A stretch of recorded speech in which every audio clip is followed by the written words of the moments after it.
Dave Joyce of Ohio, Chairman of the Subcommittee on Homeland Security of the Appropriations Committee. Gentleman's recognized for his testimony. Well, thank you, Chairman Cole, Ranking Member McGovern, and members of the committee.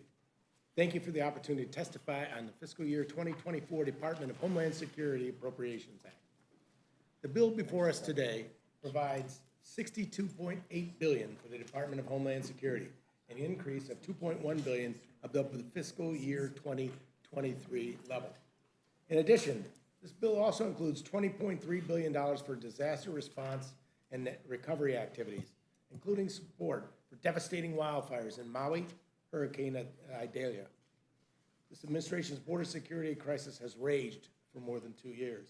If you turn on your TV, it's clear that their policies and funding priorities have not worked. We have seen more than 2 million migrants cross the border illegally each of the last 2 years, and this year's numbers are on the same trajectory. The reason is obvious. This administration is sending all the wrong signals to the cartels and migrants with its open border policies and failure to enforce this nation's immigration laws. This bill forces this Biden administration to do what it will not do on its own to address the border security crisis that has been raging for the last 2.5 years.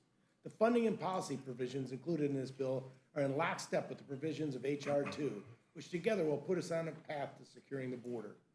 Unlike recent homeland appropriation bills and the President's request, this bill will return to the tried and true border security approach by investing in methods that both secure the border and deter those who have no legitimate basis for entry. This bill includes $2.1 billion for physical barriers with explicit conditions that the funds will be put on the contract quickly. We all know that walls work. The bill also provides $500 million to hire more border patrol agents to reach an end strength of 22,000.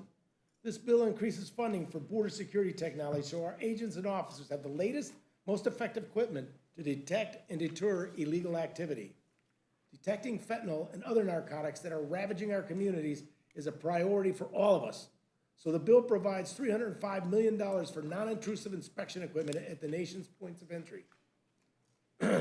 Detention is a deterrent to those who seek to abuse our immigration system and falsely claim asylum. As a result, this bill provides funding for 41,500 detention beds, which is 16,500 more than this administration requested, to ensure ICE has adequate capacity to detain those with final removal orders or who pose a risk to public safety, as well as migrants who cross our borders without a legal reason to do so.